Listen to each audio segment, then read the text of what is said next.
Salut les zombies! Aujourd'hui, on a encore une émission extraordinaire à vous proposer. Mais en attendant, on est venu me déranger chez moi pour que je vous lise un communiqué. Alors bon, je vais le faire, ok? C'est juste pour vous dire que l'émission, en fait, elle est présentée en collaboration avec les films fanatiques du marché Opus Saint-Michel, au local 240, à 5 minutes du métro. Vous savez, c'est ceux qui font de la vente, de l'achat, de l'échange de films en tout genre. Allez-y, ils sont super sympas, ils sont vraiment cool, c'est parfait. Et aussi, nos amis de la microbrasserie des bières philosophales à Mirabel. Là aussi, pour boire un coup, c'est excellent. Mais maintenant, on va quand même passer aux choses sérieuses. On part l'émission, on y va.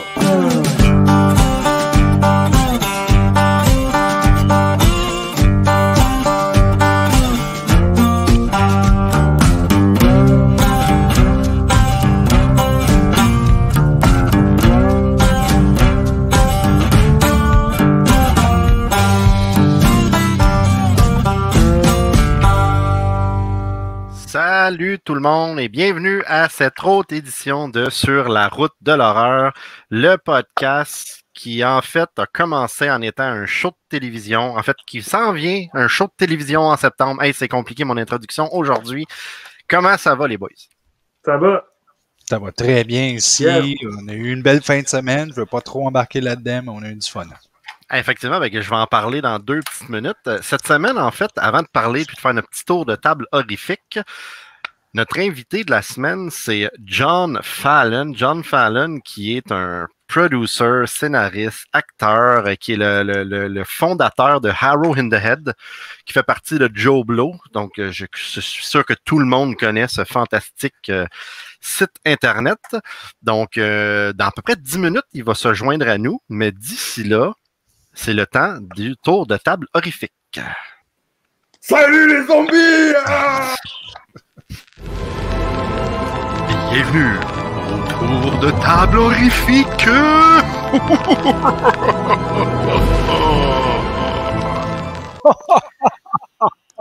Hey, mais sérieusement, cette semaine, il y a quelqu'un qui nous a écrit en disant qu'il tripait sur les thèmes des chroniques, fait que je suis heureux de ma shot qu'il y a au moins une personne qui aime ça. Il paraît qu'il y a beaucoup de monde qui ont de mauvais goût qui regardent notre émission. Yeah! Mais tu sais, tout est bon quand tu es sur l'acide. Effectivement. Ou quand tu bois une bière philosophale de 8,3% d'alcool. Si je peux pas finir l'entrevue, va falloir que vous la finissiez, les boys. Alors, petite table de tour horrifique. Parle-moi ça, mon Jas. Cool. Moi, cette semaine, j'ai découvert une chose qui m'a rendu bien heureux. C'est drôle parce que j'en parlais avec ma blonde il n'y a pas longtemps. J'étais comme, il me semble on a le droit d'utiliser nos points 5 pour aller au cinéma. Il me semble que ce serait le fun d'être capable d'utiliser nos hosties de points 5 sur le Cineplex Store.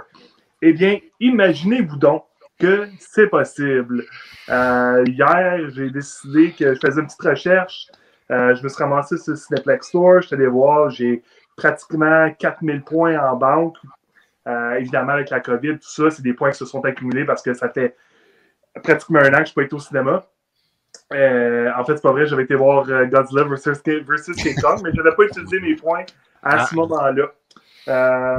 Eh bien, j'ai décidé de regarder quelles étaient mes options pour louer un film. Et à ma grande surprise, c'est possible d'utiliser nos points 5 pour louer des films. Et ce qui est le fun avec les vidéos sur demande premium, si on veut, alors les sorties de films qui sont actuellement au cinéma, mais qui sont aussi disponibles en ligne, alors c'est possible de les louer. $1 équivaut à 100 points. Alors, un film d'environ 30$ va coûter 3000 points, ce qui est l'équivalent d'aller voir un film au cinéma. Mais c'est une belle option si les gens veulent éviter les salles encore présentement et qui ont une panoplie de points d'accumuler à utiliser. Donc, avec ton 4000 points, tu fais quoi là? Tu vois un film et 10 minutes du prochain, c'est ça?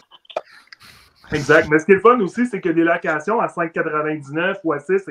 Alors, tu sais, à 500 points l'achat, c'est quand même pas si pire.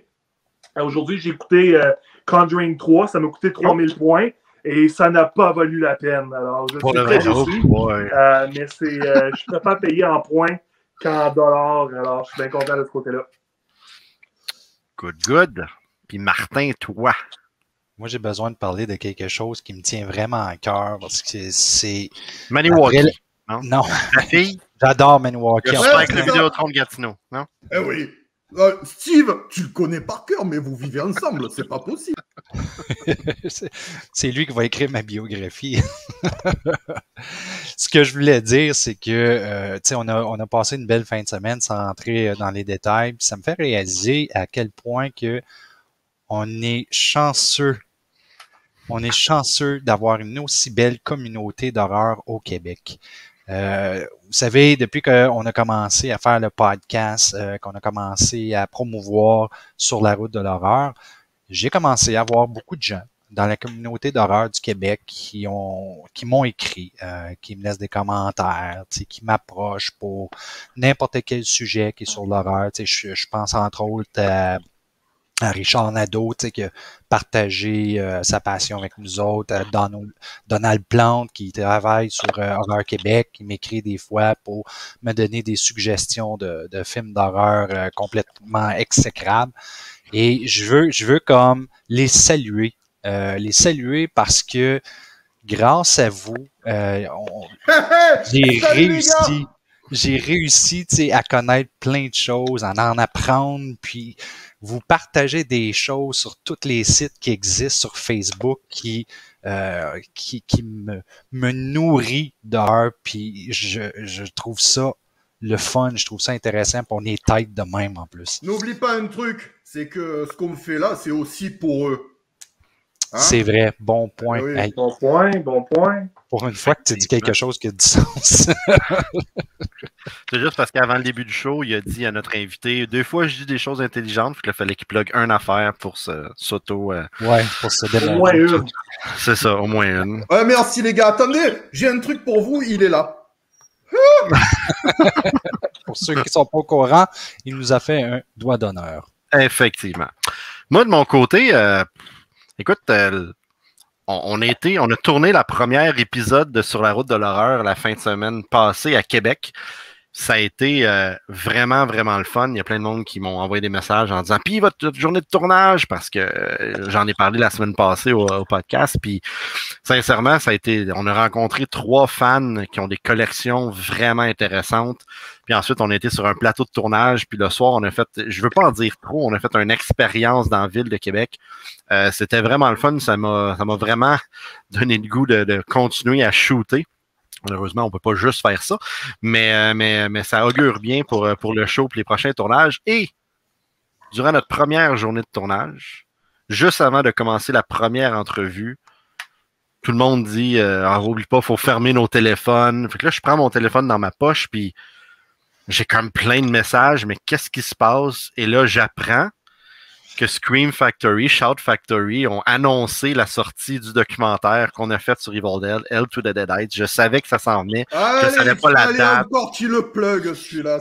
C'est pas vrai. Hein. Puis écoute, juste voir ça, puis les messages, j'étais comme wow. C'est comme un rêve parce que Scream Factory est vraiment un label qui est connu par tout le monde. Donc le 27 juillet en VOD, et bientôt on va vous annoncer la sortie du Blu-ray au Canada, mais ça s'en vient, pas tout de suite. Mais bon, voilà. J'ai fini de faire ma plug et maintenant, c'est le temps d'avoir notre invité. Non, c'est le temps que moi je vous parle, parce que là, ça suffit. Si, c'est moi qui vais le dire. Alors déjà, moi, je tiens à remercier tous nos amis qu'on a été ce week-end. C'était fabuleux. Vous nous avez accueillis comme des rois.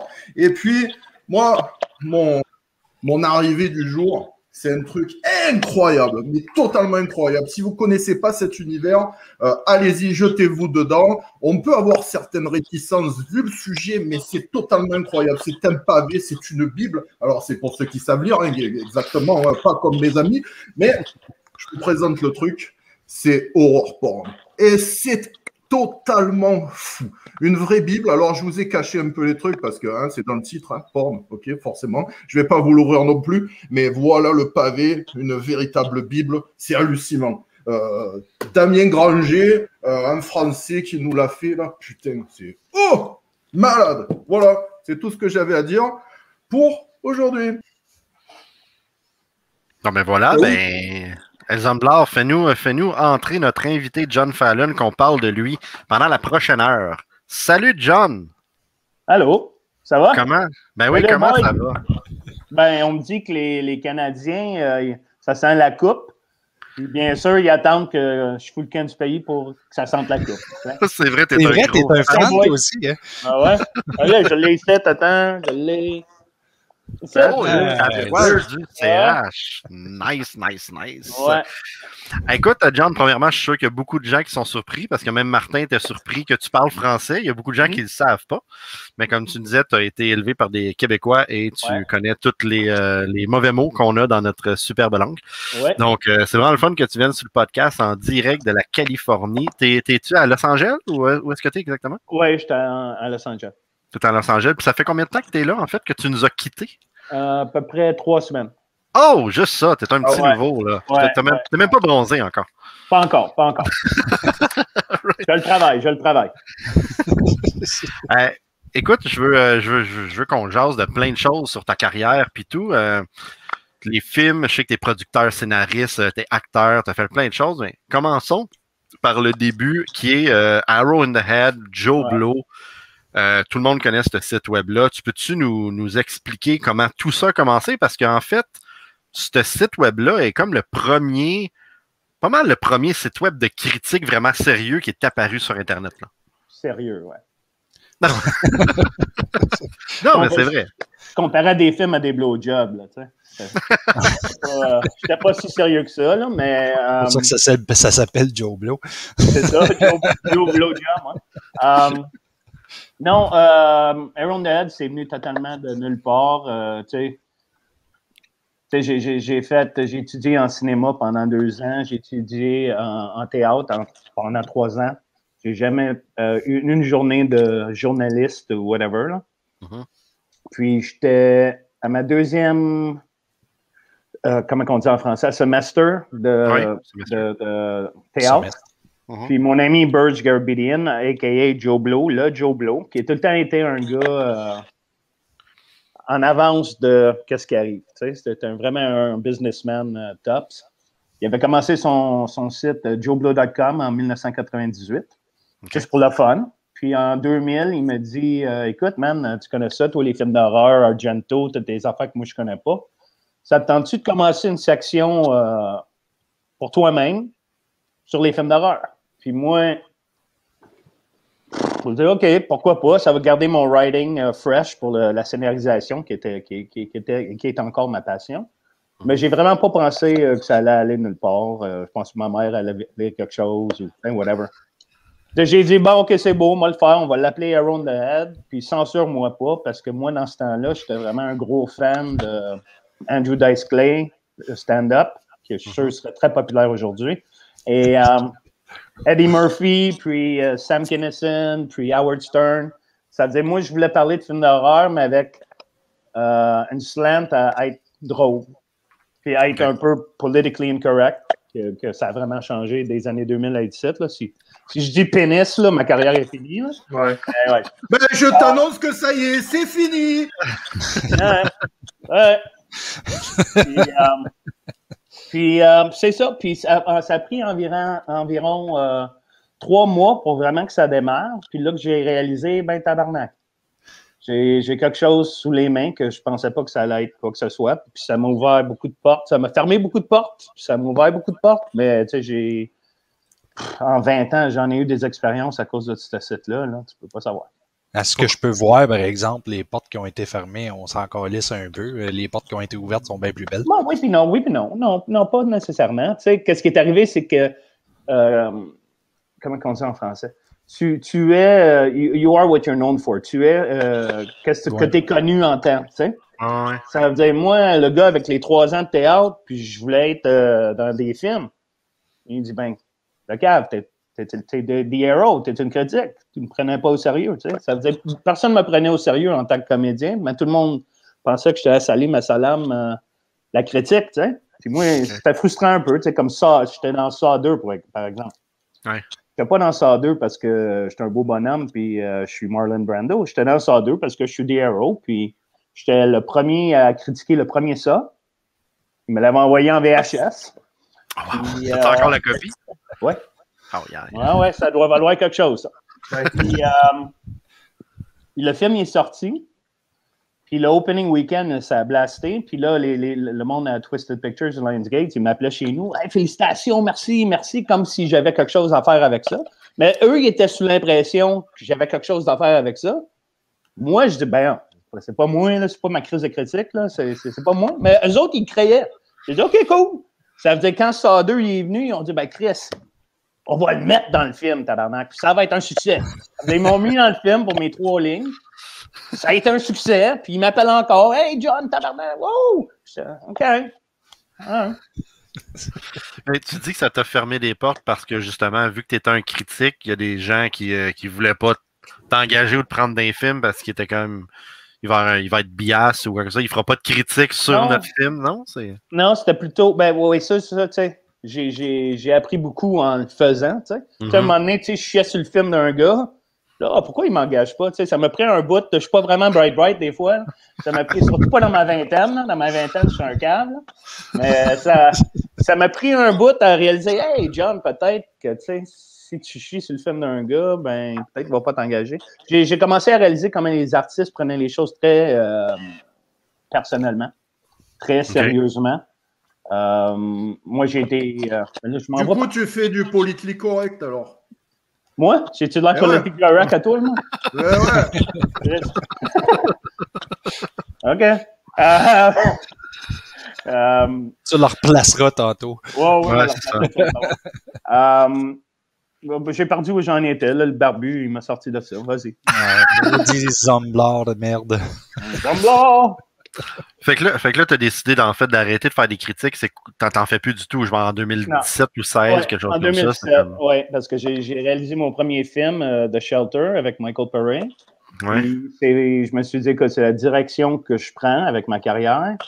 Puis, pour être honnête avec vous autres, après quoi, 17 ans d'écrire des critiques, j'en ai un peu plus. J'étais tanné.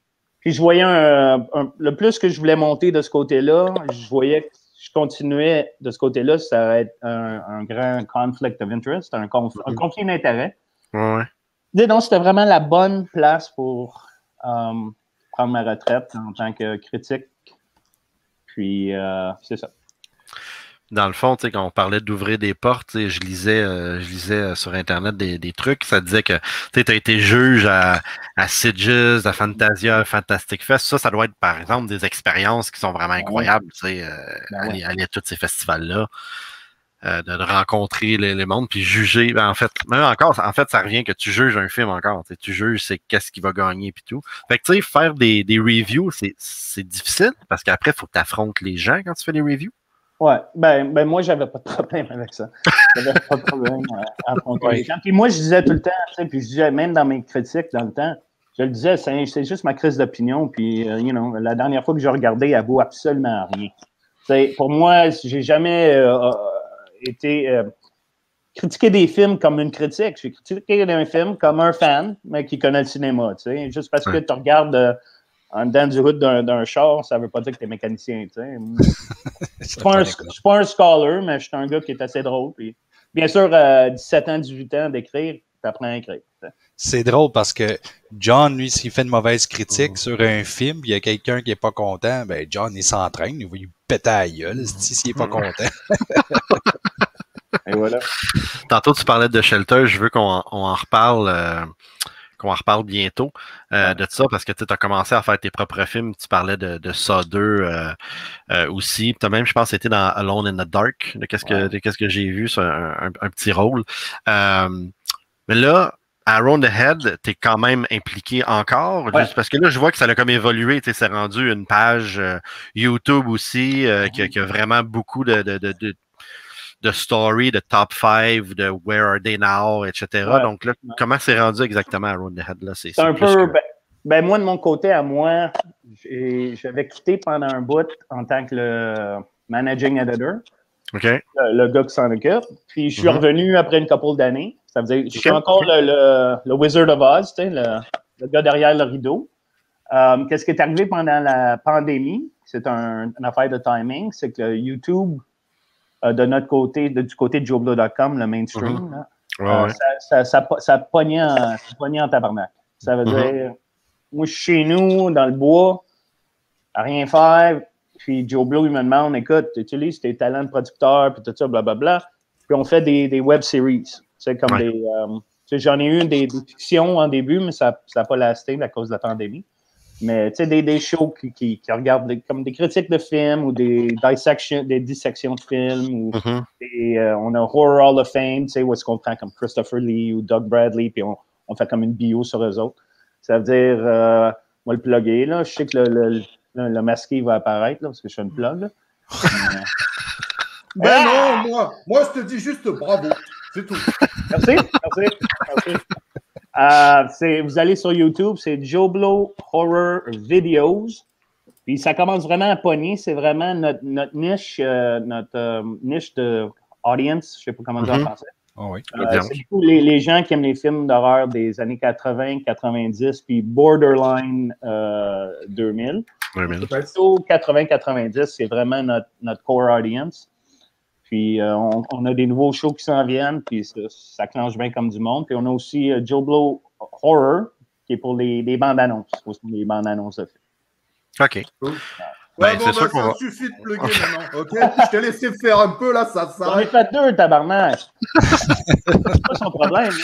Ben justement, c'est parfait parce que dans le timing du show, on est rendu autant au moment des questions à rafale. Fait que parle-moi ça, mon Elzamblar, puis après, je te pose ça, mon John. OK. Est-ce que notre invité saura répondre aux questions rafales?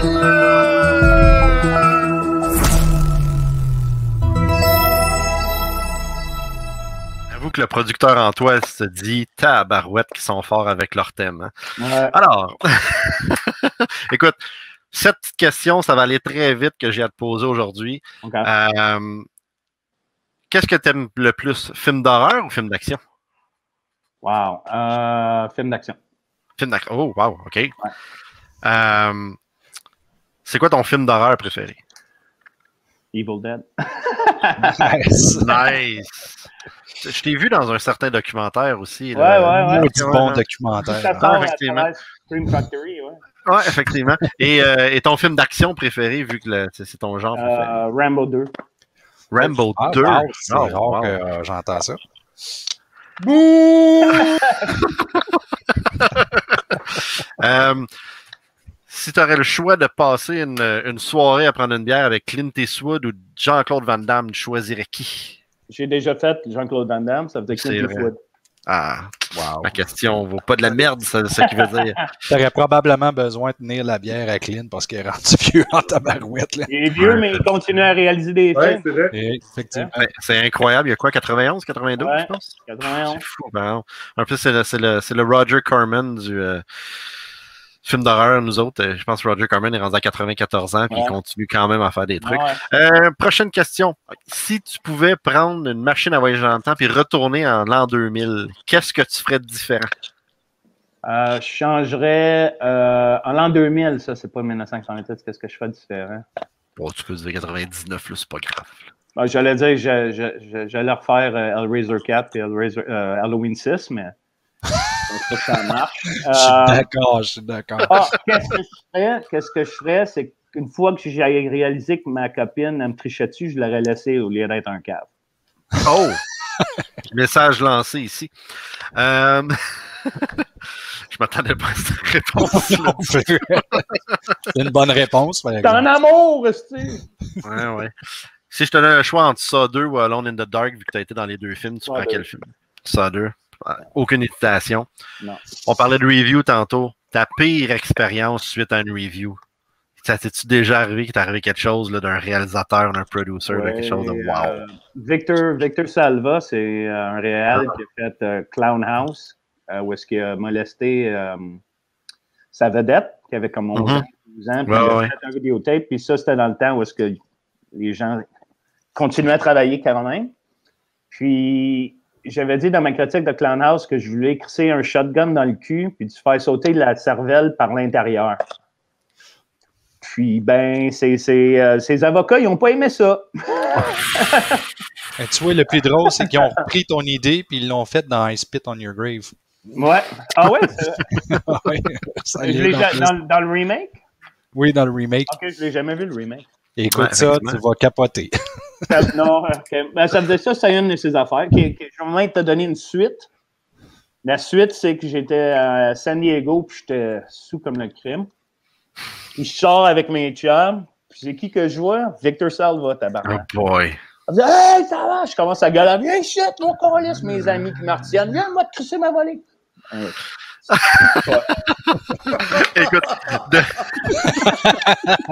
Zomblard approuve. J'aime pas les pédophiles, non. J'aime pas les pédophiles. Non, effectivement. On est pas mal d'accord avec toi. Ça fait un gros débat à cause des Jeepers Creepers et tout. Ça en parle souvent sur Internet de tout ça. Fait que ça.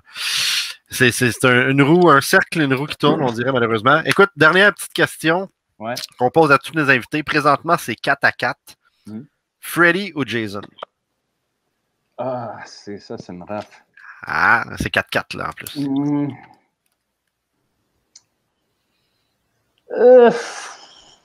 Freddy, mais. Zomblard est un Jason fan. Freddy, mais j'écoute plus les Jason, c'est drôle, tu sais. Mais Freddy, comme le premier, là, tabarouette, c'est tout un film, hein. Même aujourd'hui, c'est tout un film, ça fait. Mais là, tu dis le premier film, Jason, c'est pas Jason, là? On passe à autre chose, il est petit et qui sort à la fin. Ouais, le petit 15 secondes. Mais tu sais, Freddy, vraiment, là, le premier film, wow, c'est tout un film. Oui, je suis d'accord. Mais en plus, qu'est-ce qui arrive avec ce film-là, c'est que, tu sais, quand tu veux faire regarder des films d'horreur à tes enfants et les éduquer un peu, on dirait que c'est comme un film que non, parce que habituellement, quand un enfant regarde un film d'horreur, puis là, il va aller se coucher, il a comme peur, puis là, il ne voudra pas s'endormir. C'est comme the worst thing. Wes Craven était un grand visionnaire avec ce film-là. Ouais. Merci pour les questions à rafale. Je veux revenir à ta carrière, comme on dit. Et tu parlais, t'as fait du théâtre, puis tu as aussi étudié en cinéma pendant c'est comme 5 ans de ta vie, parce que de base, toi, tu voulais être filmmaker. Fait que, les critiques sont venues par la suite. Là, tu as été dans ça 2. Mais tu écris beaucoup. Tu sais, moi, j'ai vu beaucoup de tes films, là, Dead End dans le temps, tu as joué dans les Recon, etc. Mais tu es scénariste. Tu disais que c'était ta passion être scénariste. Parle-nous de ta passion. Pourquoi c'est ta passion être scénariste? Ben, j'ai eu une enfance difficile. Puis ça faisait, tu sais, le monde, John, tu devais être cool, toi, au secondaire. Non, j'étais pas cool du tout. J'étais le gars avec les cheveux d'en face quand j'avais des cheveux, puis le trench coat, puis le Walkman jaune Sony, là, puis mon chandail de Made in, puis je parlais à personne, tu sais. Ça veut dire, écrire, c'est quelque chose que tu es capable de faire tout seul. J'étais tout seul beaucoup parce que j'avais des problèmes d'estime de soi-même, blablabla. Puis l'affaire, tu sais, pour écrire, c'est vraiment, le plus tu écris, le meilleur que tu deviens. Même moi, si j'avais fait l'école de cinéma, puis ils nous ont appris, tu sais, c'était en français au Québec que j'ai fait, au collège Montmorency. OK. Puis, tu sais, moi, j'aimais les films d'action, les films d'horreur, c'était pas trop populaire dans ma classe. Non, effectivement. Mais tu vois, écrire, ça, c'est au début, parce que depuis, la business a comme changé un peu les choses pour moi.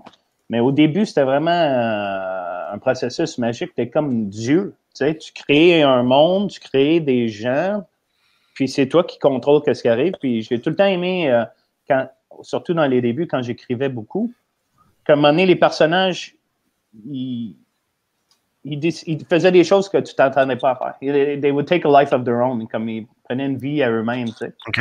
Ça, je trouvais ça trippant comme processus, parce que tes personnages se surprennent, puis ça dévie la direction que tu vas prendre avec ton scénario. Tu sais. Mais après ça, le plus que j'ai avancé, le plus je me suis fait fourrer. Le moins que j'ai écrit. Puis là, aujourd'hui, ben là, j'en ai écrit un là parce que je suis supposé réaliser quelque chose. Ça veut dire c'est moi qui l'ai écrit. Mais là, j'ai bien de la misère à écrire pour rien. Comme, si on m'engage pour écrire comme American Muscle, ou The Shelter, qui était mon film à moi, ça, c'est une affaire. Mais juste écrire en spec, en espérant que quelqu'un va acheter mon scénario quand j'en ai 12 dans le tiroir, c'est bien de la misère. Oui, effectivement. Mais là, tu parles de ton film à toi. Parlons de Shelter, justement, parce que c'est un film que tu as écrit, tu as réalisé, tu as produit aussi comme de tes propres poches, je crois. Fait que j'adore les films indépendants. Fait que comment que l'idée... Pourquoi tu as fait The Shelter en disant, écoute, là, moi, I'm gonna do my own film, there you go, tu sais. Parce que j'étais un cave. Mais au moins, tu es constant dans ce que tu dis. Tu es un cave, c'est bon. Écoute, sérieusement, je voulais tout le temps, tu sais, j'ai joué de la comédie, scénarisé, être producteur, j'ai jamais voulu l'être, mais j'ai réalisé qu'il fallait que j'apprenne à le faire pour pouvoir monter des projets moi-même, pour pouvoir pousser moi-même. Mais The Shelter, c'était my holy grail, tu sais, de réaliser un long métrage. Puis, bien sûr, j'ai écrit un scénario qui est tellement arty-farty. Mais voilà. Voilà. J'ai écrit un scénario qui est vraiment arty-farty. Tout le monde me disait, John, fais un slasher ou fais quelque chose de commercial, qui aurait été la chose intelligente à moi à faire. Ouais. Mais c'était l'artiste, John l'artiste qui sortait. C'est le film qui veut être né, blablabla. Ça veut dire, ouais, je l'ai fait, le film qui voulait être né. J'ai mis toutes mes cartes de crédit, ma line of credit, tout mon cash. JoeBlow.com, JoeBlow Movie Productions sont venus puis ont financé la post-prod. Okay. Moi, j'ai financé toute la production de mes poches. Puis, de la manière que j'ai regardé ça, c'est que, bon, personne ne veut me donner l'argent. Je peux pas faire le film, mais je suis déjà en dette. C'est-à-dire, l'année prochaine, c'était à la fin de l'année. L'année prochaine, m'être en dette, mais pas de film. Ou je peux vraiment me mettre en dette comme... Ouais. Mais au moins, j'ai un film. Puis là, tu fais de l'avance. Tu sais, ça veut dire... je l'ai pris dans le cul, comme on dit. Le shotgun. Ouais, shotgun. Mais, tu sais, j'ai fait mon film, puis il a refait son argent, puis non, je suis content. C'est fou pareil. Ouais.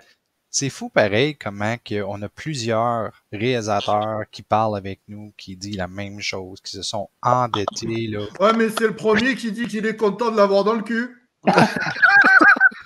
On parle pas de ça, Toton. Moi, je parle des gens qui investissent tellement d'argent. Ouais, c'est ça. Puis, ouais, that's it. Ça faisait le film, tu sais, il est sorti. Puis, tu sais, c'est un film, ben, tu l'as vu, Steve, j'imagine?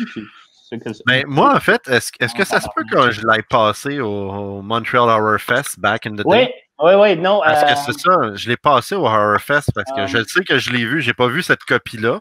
Je l'ai acheté il y a peut-être 2 mois et quelqu'un qui la vendait sur Internet, j'ai vu la pochette, j'ai dit, hey, c'est-tu The Shelter de John Fallon, ça? Puis le gars m'a dit oui, je veux ça. Fait qu'elle m'a coûté 7$, je peux te dire.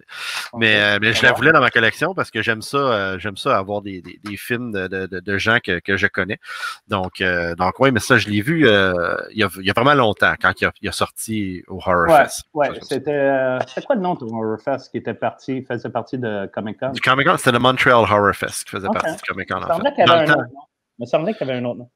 Ben ensuite, il y a eu le Requiem Fear Fest. C'est ça, c'est là qu'il a appelé. C'est au Requiem que la première année du Requiem. Eh bien, écoutez, je pensais que c'était au Comic-Con. Eh bien, Requiem Fear Fest qu'on espère qu'il va revenir cette année, hein, une journée par année, mais l'année passée, il a fallu le canceller. Mais là, ça commence à mieux aller. Fait que je crois qu'on va pouvoir avoir une journée de Requiem. Et là, Martin est en train d'être fâché parce qu'il voulait parler de ça aujourd'hui. Puis j'ai dit, parle pas du Requiem parce qu'on ne sait pas. Anyway. Fait que voilà. Là, on dit juste n'importe quoi présentement. Fait que je pense que c'est le temps. Non, mais je pense que les hommes blancs, c'est le temps de la chronique n'importe quoi, justement. All right, here we go. It's time for n'importe quoi dehors, n'importe quoi dehors, n'importe quoi on the road of the terror. Hein? Tout un green screen. Fait que mon Jas, vas-y avec ton n'importe quoi de cette semaine. Excellent. Prends ta gorgée de bière, puis on y va après. Fait que, pour ceux qui le savent pas, il n'y a pas longtemps, on vient de passer le halfway sale de Vinegar Syndrome mid-year, 6 mois, à chaque année, ils font toujours à 6 mois, ils font un halfway sale. Après ça, la prochaine grosse vente va être au Black Friday, si je ne me trompe pas. Alors, évidemment, cette année, comme à chaque année, je me suis gâté un petit peu. Et l'année passée, je l'avais fait un petit peu plus parce que l'année passée, j'étais seul avec ma blonde sur la PCU. J'en profitais, je pouvais dépenser comme je voulais. Cette année, ayant une nouvelle petite fille, ça a été un petit peu plus... il a fallu faire un petit peu plus attention au budget, mais je m'étais préparé d'avance. Faut surtout que tu plugues ta fille, toi aussi. Toujours, ouais. Fait que, je me suis pris un petit peu, j'avais un budget, je m'étais mis de l'argent de côté. Puis même quand j'ai décidé d'acheter, j'ai décidé de ne pas dépasser tout ce que je m'étais mis de côté parce que je me suis dit, Chris, ça fait aucun sens pour vrai que je vais dépasser 500$ sur des films. Mais j'ai quand même dépensé un petit peu. Et bien, aujourd'hui, je suis ici pour vous faire part de mes achats, mais en même temps, de quelques recommandations. Un film que j'attendais depuis quelques temps, The Seller. Je pense que Steve, toi aussi, tu étais un de ceux qui voulait en avoir une copie, si je ne me trompe pas. Ben, en fait, Vas-y. Le réalisateur Kevin Tenney qui l'a fait, j'ai jamais vu son film, en fait. Je suis vraiment content de l'ajouter. Je l'ai vu. C'est écrit par Don Mancini, je pense. Oui? Ça, je savais pas. Ouais. Moi non plus. Me semble, moi. Ouais, cool. Ben, ça se peut, excellent. Bon à savoir. Fait que ça, c'est un bel ajout. Je suis bien content de l'avoir. Un que j'ai acheté un petit peu plus pour ma copine parce que c'est une fan de rockabilly, tout ça. Six String Samurai, un film post-apocalyptique où est-ce qu'on a un genre de rockabilly qui se promène avec sa guitare. Belle pochette. Pardon? Une belle pochette. Là. Oui, belle pochette. Vinegar Syndrome sont forts là-dessus. Je veux dire, on compare à, mettons, Criterion ou quoi que ce soit. Là. Criterion, ça fait des années qu'ils font ça. Leurs pochettes sont de loin, pas nécessairement inférieures, mais la qualité n'est pas toujours aussi belle. Un que je suis allé avec un blind buy, celui-ci s'appelle Impaled Rectum. Et voilà. On est dans le sujet. On est dans le sujet depuis tantôt. Je sais pas d'où vient le second titre parce que initialement le film s'appelle Heavy Trip, un film européen. Alors on est passé de Heavy Trip à Impaled Rectum, mais j'ai bien hâte de le voir celui-là. Bien content, je suis un gros fan de death metal, alors j'ai bien hâte de voir ce que ça va donner pour celui-ci. Et un double feature que je vais m'arrêter là, mais ça va être Scanner Cup. Wow. Scanner Cup 1 et 2. Alors, on voit ici là, 2 belles éditions en 4K. Évidemment, je devais me rajouter du 4K dans ma collection. Les boys le savent, je suis un gros fan de 4K. Je suis un fan de VHS aussi. Et quand j'ai la chance de rajouter des films de haute qualité à ma collection, j'en prends toujours le plaisir. Alors, j'ai des films à regarder, les boys. J'ai bien hâte de passer à travers. Moi aussi, j'ai des films à regarder. Pardon? Moi aussi, j'ai des films à regarder. Oui, on sait ça. Fait que c'était mes achats de récemment, mais ouais, j'ai bien hâte de passer à travers et de vous en donner des nouvelles. J'attends aussi le coffret double de Scanner et de Seller aussi qui devrait arriver éventuellement. Donc, j'ai très hâte d'avoir ces films-là dans ma collection également. John, t'es-tu un collectionneur de films? T'en achètes-tu beaucoup ou c'est comme... Moins là, parce que j'ai pas mal tout ce que je veux. Tu sais, j'ai toutes les Argento, j'ai toutes les Evil Dead, j'ai toutes les Nightmare on Elm Street, Friday the 13th, The Shining. Dépendant un bout, oui. Même dans mes débuts avant le DVD, j'avais plein rempli de VHS que j'ai encore dans des boîtes. Oh. Pour le DVD, j'ai commencé à collectionner des DVD. Même mes chums, ils venaient chez nous, c'était comme un video store. Tu sais. Ils disaient, OK, je m'empruntais ça. J'écrivais, OK, c'est beau. Bonne journée. Tu sais. Là, moins parce que j'écoute, tu sais, je m'en viens vieux, ça veut dire les nouveaux films, ils me font pas grand-chose. Je retourne tout le temps backwards. Puis les vieux films, ben, je les ai tous. C'est ça. J'aime comment tu dis ça, les nouveaux films font pas grand-chose. Non. Les vieux films te font quoi au juste? Ils font beaucoup de choses. Écoute, revenons à toi et lâchons Vinegar Syndrome 2 petites secondes. Tu commences à être pas mal plus producer aussi dernièrement. Tu commences à produire tes choses et tu as produit plusieurs choses. Parle-nous de qu'est-ce qui s'en vient. Par exemple, The Heretics, qui est un film que tu vas produire et réaliser aussi, en fait. Oui, ben, je coproduis. C'est pas The Heretics, parce qu'il y a des gens... Hérétique, avec pas de S à la fin. Mais ça, c'est drôle, parce que ma carrière côté réalisation n'arrête pas de m'amener en dehors des films d'horreur. Parce qu'il faudrait bien que je fasse un vrai film d'horreur à un moment donné, parce que je connais ça un peu. T'sais. Hérétique, c'est plutôt un film comme Unforgiven ou même Apocalypse Now, avec qui suit 2 Templiers après la deuxième croisade. Puis ils reviennent. Puis comment qu'eux autres, ils dealent avec ça. Puis ils sont donnés une mission à là. Puis pendant cette mission-là, plein d'affaires qui arrivent. Puis éventuellement, même pas tout compter le film. Mais tu sais, j'appelle ça un film Get My Cake and Eat It Too. Est-ce que c'est un film qui est rempli, bourré d'action, très violent, mais aussi qui a des choses à dire sur l'humanité, quoi. Mais je veux voir ça! Ouais, Les Hommes Blancs est un grand fan de tout ce qui est viking, médiéval, des choses comme ça. Donc, ça va être ton auditoire numéro 1, en fait. Puis, il y a une autre chose aussi, puis ça, j'aimerais ça qu'on en parle un petit peu plus, c'est aucunement film d'horreur, mais c'est un sujet qui est quand même, je pense, horrifique aussi. Tu participes au documentaire Land of Thousand Sorrow Revisited. Avant qu'on en parle, j'aimerais ça montrer la bande-annonce. Bien sûr. Qu'on la regarde, elle dure 1 minute 50. Pour ceux qui font juste écouter, il va falloir que vous allez la voir après sur YouTube parce que vous n'allez pas voir les images, mais bon, tant pis pour vous autres. Je vais faire jouer la bande-annonce. À chaque année, de nombreux Québécois commémorent la résistance patriote à travers 2 fêtes. La Journée nationale des patriotes en mai et la commémoration des batailles patriotes en novembre.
Ces hommages annuels, peu d'entre eux connaissent les détails de l'exil de 58 Canadiens du Bas-Canada vers l'Australie en tant que prisonniers politiques entre 1840 et 1848.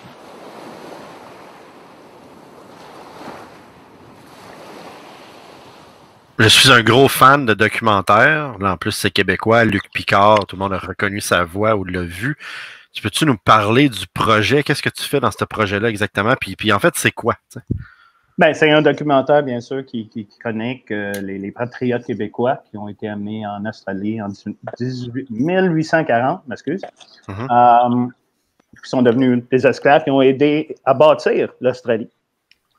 Okay. C'est une histoire qui vraiment connecte le Québec et l'Australie ensemble. Tu vas en Australie, il y a des monuments pour les patriotes québécois, tu sais, puis tu vas à Châteauguay, comme dans ce coin-là.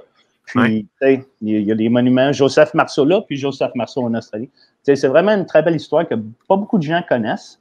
Moi, comment je suis venu sur le projet, c'est vraiment l'enfant chéri de un de mes meilleurs amis, Dick Richards. Dick, qui a joué dans beaucoup de films avec toi, en fait. Ouais, avec Dead End, Recon 2, Recon 3, Red Hours. C'était vraiment son projet à lui. Ça fait longtemps, juste en tant qu'ami, je le vois travailler dessus. Tu sais, je l'aidais de temps en temps, de même, juste pour le fun. Là, éventuellement, le projet, il est arrivé comme à un niveau où est-ce que là, c'est le temps vraiment d'être sérieux, puis il m'a dit, ben écoute, je connais ce que tu es capable de faire, tu t'attends-tu d'embarquer, tu connais le projet? Ça veut dire, j'ai dit oui. Puis là, on a embarqué, puis là, on essaye de trouver des diffuseurs que tu penserais que ce serait très facile au Québec. Mm-hmm. Mais non, c'est pas très facile du tout. Parce que le Québec, c'est, dans le domaine du cinéma au Québec, c'est très, très, très petit. Et très, très, très incestueux. Ça veut dire, si tu ne connais pas les gens, bonne chance.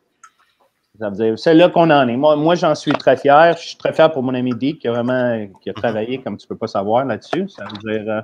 En plus, c'est un sujet très particulier, donc ça doit être encore plus difficile, non? Ben oui, t'éduques les gens. On n'aime pas ça aujourd'hui. Hein? On aime TikTok, tu sais, TikTok. Ah ben, vous pourriez le mettre sur TikTok en 150 vidéos d'une minute chaque. Mais non, mais Dick, ça serait le fun de l'avoir sur le show éventuellement. Il a fait un documentaire qui s'appelle Tax Shelter, aussi sur le cinéma d'horreur, sur le Tax Shelter des années 70. On va envoyer un message à Dick, j'aimerais ça de l'avoir parce que ça, il jouait beaucoup dans des films avec toi dans le passé. Fait que, il a joué dans Crawler aussi, donc j'ai fait le montage de Crawler, moi. Fait que, ben oui, fait que j'ai fait le premier assemblage. Fait que je connais Dick de tous ses angles. Et, voilà. Mais donc, écoute, à part Heretics et ce documentaire-là, qu'est-ce qu'il y a d'autre présentement? Est-ce que tu es en train d'écrire? Oui, ben, pendant la pandémie, bien sûr, quand je me branlais pas, je suis bien productif. C'est-à-dire, j'étais en train d'écrire le livre de Hair on the Head, The Hair on the Head Book. Ah ouais, c'est intéressant ça. Oui, parce que toutes mes critiques d'Hair on the Head sont plus en ligne. Ah oui, t'es-tu malade, c'est? Le monde va venir me chasser avec des pitchforks, c'est comment? Les affaires. Tu pensais que je me rappelle les conneries que j'ai écrites il y a 20 ans? Là? On a dit fuck that. On a décidé de ne pas prendre de chance. Mais aussi, je me suis dit, tu sais quoi, encore aujourd'hui, tes critiques. Je me suis dit, ça a l'air qu'il y a un audience qui aimerait ça les avoir. Ça veut dire, je vais choisir mes 69 critiques préférées. Oui, 69. Nice. Ça a maturé avec le temps, oui. Que je vais publier. Puis en même temps, comme le 1/3 du livre, c'est un peu comme une biographie de mon expérience en tant que un des pioneers, des pionniers. C'est pionnier? Oui, pionnier. De site Internet. Parce que moi, quand Hair on the Head, ça retombe ici, c'était vraiment... c'est quand les studios ils ont réalisé, attends, minute, Ticasse, qui écrit n'importe quoi, il y a du pouvoir, puis on ne peut pas le contrôler. Ça veut dire, on va essayer de l'acheter. Ouais. Ça veut dire, ça fait... Personne n'était capable de m'acheter, mais j'ai pris des choses quand même. Je me suis bien amusé. Tu sais, c'était un peu rock and roll, c'était un peu comme le Wild West, un peu, tu sais. Ça veut dire, je chronique mes expériences. Ça veut dire, expérience, les critiques, c'est tous les different layouts du site. C'est comme un collector's book pour les gens qui suivent le site depuis comme 20 ans, whatever. Tu sais. Écoute, je vais être le premier à l'acheter, juste si tu me le signes, par exemple. Tu me le dédicaces. Je vais te le signer. Mange la merde, Steve. Ouais, moi aussi, j'en veux un. Toi, tu vas l'avoir en tabarnak. Toi, tu vas l'avoir en arrière. Anyway. Écoute, je trouve ça intéressant, le livre. Je trouve ça vraiment cool. Comme je disais au début du show ou avant le show, je te disais qu'à tous les shows, on raconte une anecdote. Donc, cette semaine, c'est Martin qui va s'amuser à nous raconter une anecdote, je pense, qui s'est passée sur ces vieux tournages de films d'horreur, donc amateurs. Donc, c'est le temps de l'anecdote, mesdames, messieurs. Anecdote, c'est le temps de l'anecdote.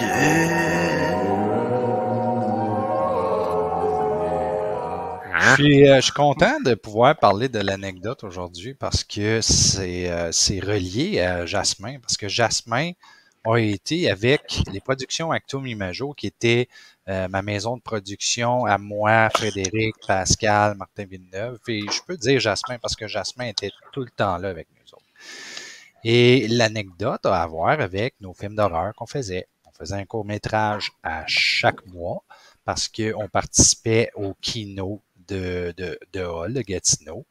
Et on dirait qu'on avait comme une grosse pression pour faire un film à chaque mois. Je ne sais pas si vous le savez, j'imagine que oui, mais faire un court-métrage par mois, des fois, ça peut être rock and roll en maudit. So, les résultats étaient pas nécessairement les résultats escomptés. Ça donnait souvent quand même de la merde, mais c'était quand même de la merde qu'on aimait faire. Ouais, c'est de la bonne merde.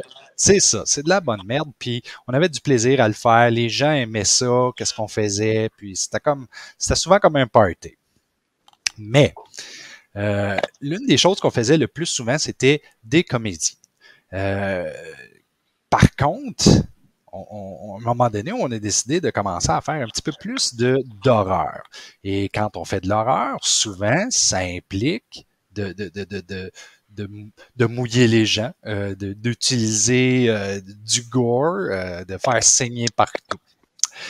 Et ça, c'est mon anecdote. Ce que j'aimais lorsqu'on faisait des films, c'est qu'on aimait ça gicler.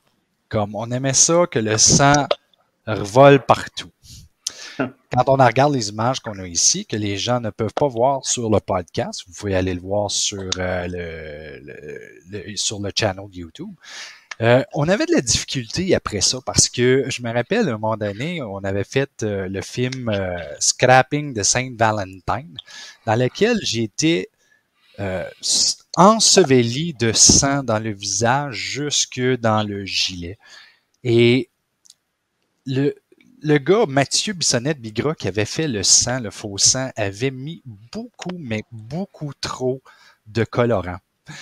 Et j'étais au travail, au gouvernement, aux affaires autochtones, avec du faux sang, jusque dans le cou, puis en haut du nez.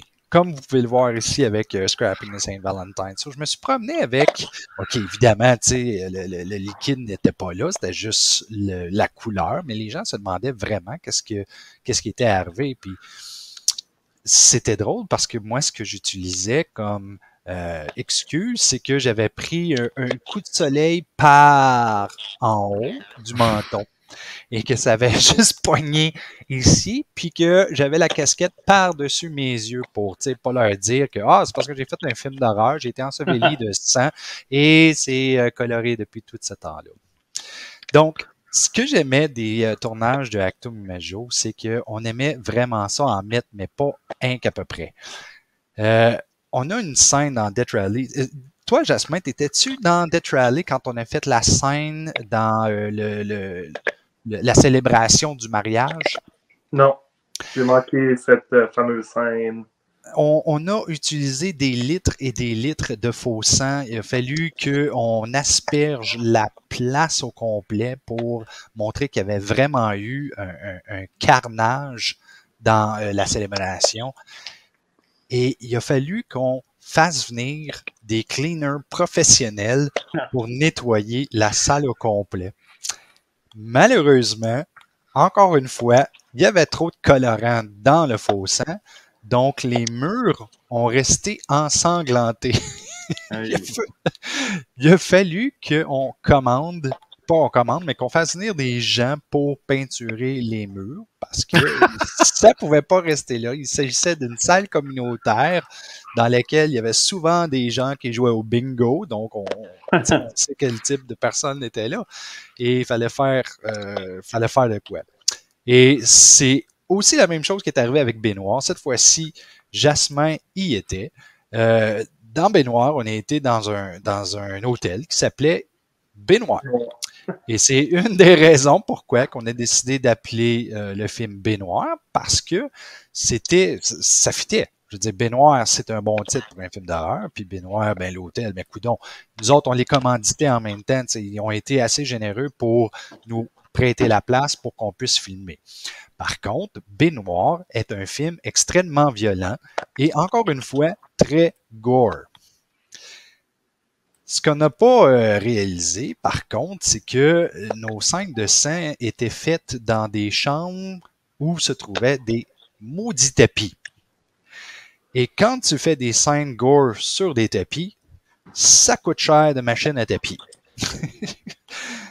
Seule chose, et je suis bien content que c'est ça qui est arrivé, c'est que après avoir essayé de laver les tapis au moins 5 fois avec la crise de machine, on a appris par le propriétaire que tout était correct parce qu'il avait l'intention de tout rénover.